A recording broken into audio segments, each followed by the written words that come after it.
एक समय की बात है, हमारे चैनल को सब्सक्राइब एक गांव में एक गरीब बुढ़िया रहती थी। वह पूरी तरह से अकेले रहा करती थी।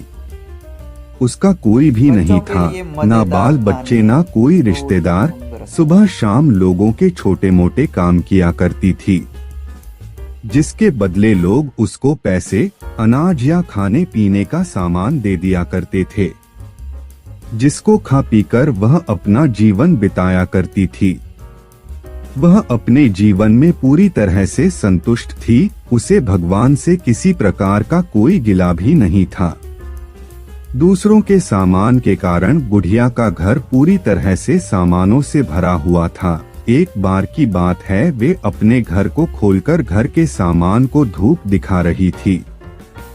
समय वहां से दो चोर जा रहे थे। जब उन्होंने देखा कि बुढ़िया के घर में तरह तरह का सामान भरा हुआ है, तो उन्हें बड़ा लालच आया और वे सोचने लगे कि इस घर में तो बुढ़िया अकेली रहती है, क्यों ना हम आकर इसके घर को ही साफ कर दें। माना कि सामान पुराना है, लेकिन कुछ तो पैसा मिलेगा और यह बुढ़िया अकेली हमारा कुछ बिगाड़ भी नहीं पाएगी।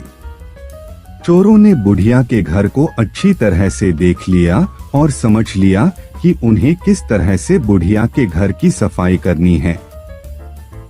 उसके बाद चोर अपने घर वापस चले गए। बुढ़िया बेचारी को सपने में भी यह ख्याल नहीं आया कि उसके घर में भी कभी चोरी हो सकती है, क्योंकि उसके घर में तो खुद के उसके कपड़े तक उसके नहीं थे।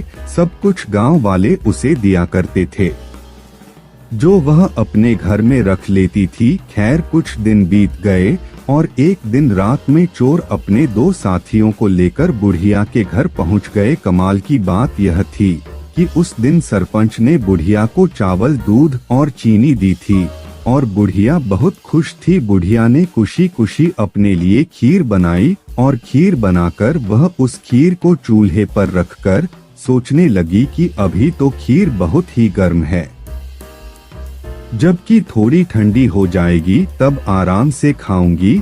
और अपने बिस्तर पर लेट गई और खीर के ठंडा होने का इंतजार करने लगी। लेटे लेटे उसे नींद आ गई और वे सो गई और जोर जोर से खर्राटे लेने लगी।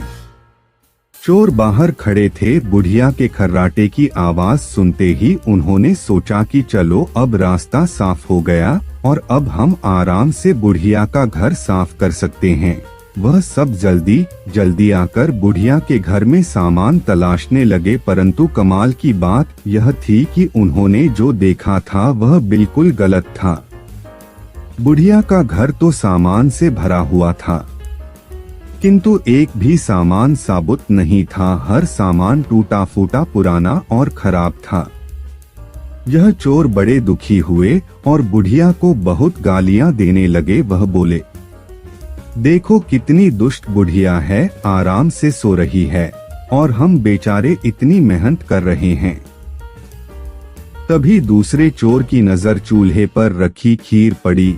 गरम गरम खीर को देखकर चोर ने कहा, चलो बुढ़िया के घर कुछ और नहीं मिला तो कम से कम खीर तो है, और वह उसको खाने लगे। जब वह खीर खाकर जाने लगे तो उन्होंने थोड़ी सी खीर बुढ़िया के लिए छोड़ दी, किंतु जब उन्होंने बुढ़िया की तरफ देखा तो उसका हाथ खुला हुआ था, जैसे वह कुछ मांग रही हो। साथ ही उसका मुंह भी खुला हुआ था, जिसे देखकर चोरों ने सोचा कि बेचारी बुढ़िया लोगों से मांग मांग कर अपना जीवन बिता रही है, लगता है बहुत थक गई है और खाने के लिए खीर मांग रही है।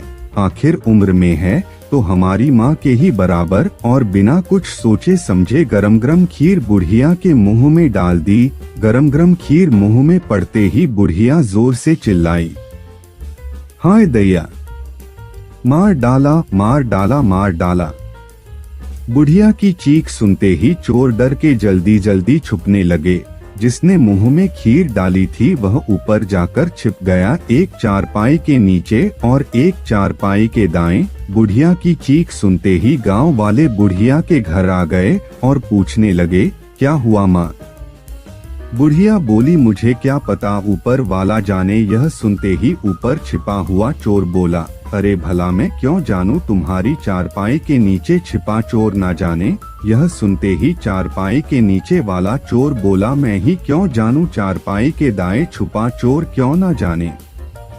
और इस तरह से तीनों चोरों ने खुद ही अपना पता गांव वालों को बता दिया और फिर गांव वालों ने उन्हें पकड़कर खूब पिटाई करी और वापस भेज दिया। उसके बाद से चोरों ने कान पकड़ लिया कि आज के बाद कभी वह चोरी कभी नहीं करेंगे। चोर चाहे जितनी भी कोशिश करे अपने आप को छुपाने की, लेकिन वह फिर भी पकड़ा जाता है। इसलिए हमें कभी चोरी नहीं करनी चाहिए और अपने बच्चों को यही सीख देनी चाहिए।